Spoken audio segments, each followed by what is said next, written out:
បើជាគូមែនពិតសូមឲ្យបានជួបថ្លៃបងនឹងថែចរណៃលុសូនសូមខា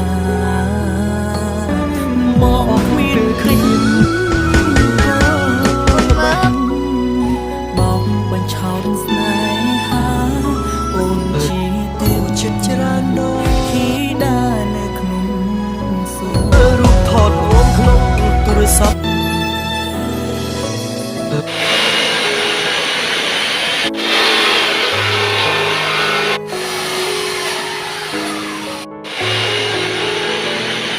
បើជា